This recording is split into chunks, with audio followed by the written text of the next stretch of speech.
fellow heirs, and welcome back to Weekday Wind Down with the Word, where we are reading through the book of Numbers.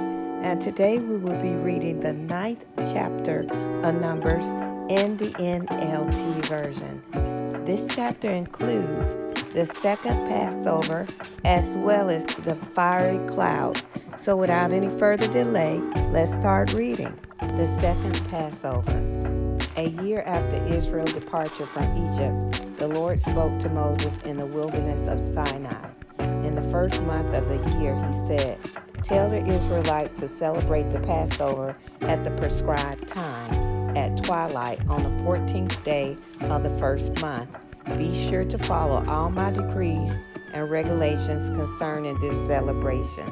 So Moses told the people to celebrate the Passover in the wilderness of Sinai as twilight fell on the 14th day of the month, and they celebrated the festival there, just as the Lord had commanded Moses. But some of the men had been ceremonially defiled by touching a dead body, so they could not celebrate the Passover that day. They came to Moses and Aaron that day and said, "We have become ceremonially unclean by touching a dead body.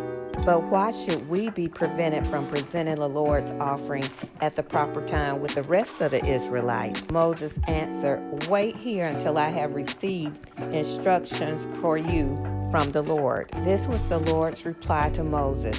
"Give the following instructions to the people of Israel.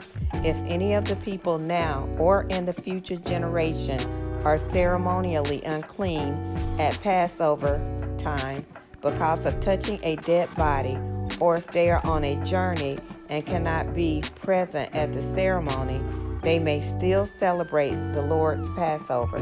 They must offer the Passover sacrifice 1 month later, at twilight on the 14th day of the second month.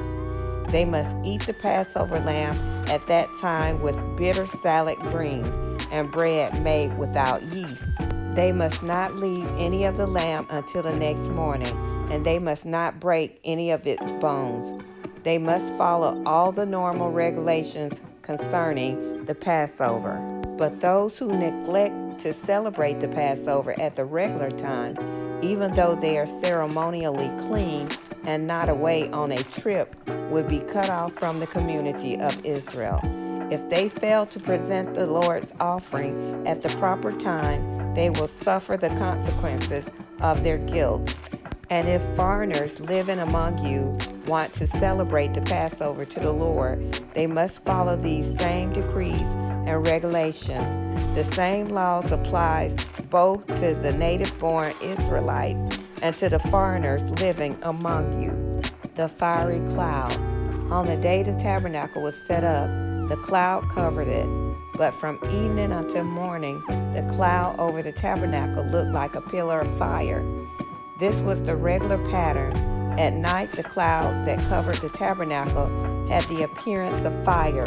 Whenever the cloud lifted from over the sacred tent, the people of Israel would break camp and follow it. And wherever the cloud settled, the people of Israel would set up camp.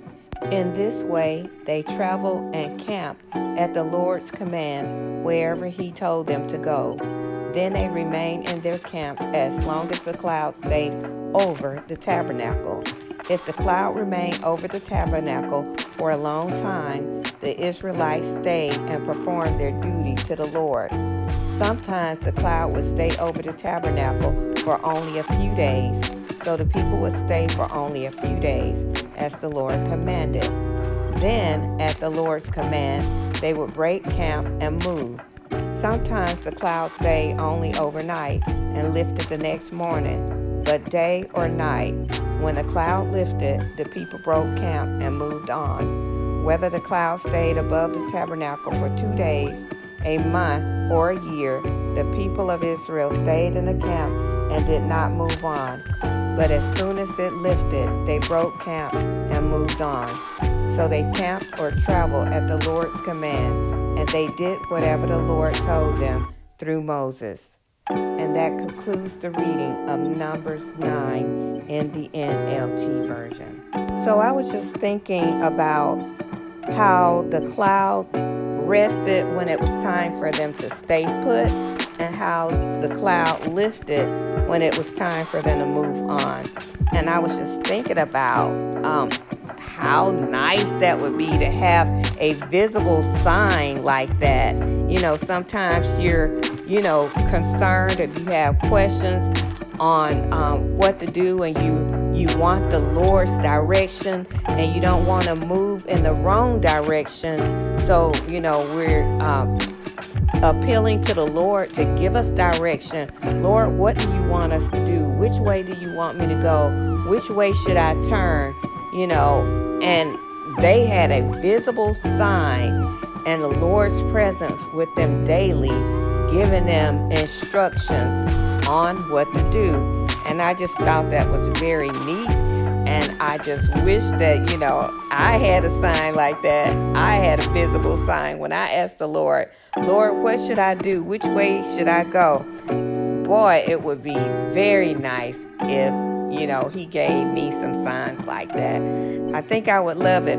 But, they probably was also afraid too, because the Lord, they know that the Lord could strike them down at any moment if they were disobedient, or if they touched the temple or something like that, that the Lord could strike them down immediately. So they probably was somewhat fearful, at his presence. But anyway, that's enough for me. Please let me know what you thought about chapter 9. Add it in the comment section below. And also, please make sure you like, comment, and subscribe. Now, even if you don't appreciate this video, that's fine. Please like it anyway, because there may be somebody out there that's wanting something like this and wanting to listen to something like this. And if you press the like button, that boosts the video up, and that gives them an opportunity of seeing or noticing a video. If you like it, they put it out there more so that other people will see it. So that's all I have to say. Thank you once again for listening to Weekday Wind Down with the, and have a blessed life in Jesus Christ. Bye.